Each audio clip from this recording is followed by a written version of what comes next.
वैष्णवी हगवणे प्रकरणामध्ये साताऱ्यातील पुसेगावमधील 2 जणांना ताब्यात घेण्यात आलं होतं, अटक केली होती. नेमकं त्यांच्या जो काही काल जामीन मंजूर झालाय, तुम्ही काय नेमकं आर्ग्युमेंट केलं होतं पुण्यामध्ये आणि काय सांगाल? पुणे कोर्टामध्ये काल त्यांना हजर केल्यानंतर पोलीस कस्टडी मागितली होती पोलिसांतर्फे आणि त्यामध्ये त्यांनी 3 दिवसाचा पोलीस कालावधी मागितला होता, म्हणजे चौकशी आणि ती करण्यासाठी.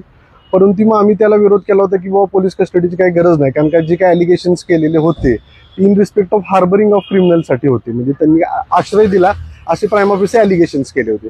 त्यामुळे आमचं म्हणणं असं होतं त्यात की कलम 249 त्यात ॲप्लिकेबल होईल जास्तीत जास्तपणे आणि तो जामीनपात्र गुन्हा आहे. तर त्यामुळे जामीनपात्र गुन्हा असल्यामुळे त्यामध्ये पोलीस कस्टडी काही आवश्यकता नाहीये आणि त्यांच्याकडे काही रिकव्हरी किंवा बाकीचा कुठला ऍस्पेक्ट करण्यासारखा काही विषय नव्हता. त्यामुळे त्यांना पोलीस कस्टडी देण्यात येऊन असा युक्तिवाद आम्ही केला होता.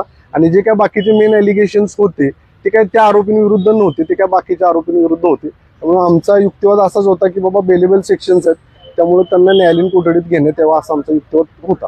पण जे हे होते राहुल जाधव आणि अमोल जाधव यांना नेमकं काय कारण घेऊन पोलिसांनी ताब्यात घेतलं होतं? आणि आता पोलिसांच्या इन्व्हेस्टिगेशन मध्ये पोलिसांचं असं म्हणणं होतं की त्यांनी त्यांना आश्रय दिला होता. आश्रय इन द सेन्स म्हणजे त्यांचं म्हणणं होतं की ते फरार ज्यावेळी होते त्या फरारमध्ये असताना ते त्यांच्याकडे येऊन राहिले होते.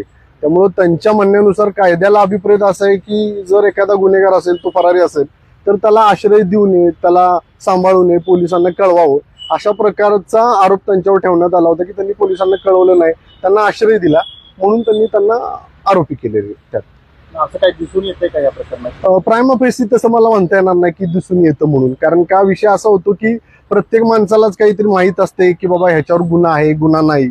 त्यामुळे त्यांचं इंटेन्शन होतं, नॉलेज त्यांना होतं किंवा काय, असं ह्या स्टेजला तरी आपल्याला म्हणता येणार नाही. आणि त्यांचा काही संबंध नव्हताच या प्रकरणाशी. संपर्क तरी ह्या लोकांचा काय आहे काय? संपर्क नाही म्हणता येणार साहेब, कारण का आपण जर त्यांचे सीडीआर्स वगैरे काय बघितले तर तसा कुठलाही त्यांच्या बाबतीत कॉल वगैरे काय असं काही त्यांच्याशी कनेक्टिव्हिटी जोडणारा कुठलाही पुरावा प्रथमदर्शी तरी नाहीये.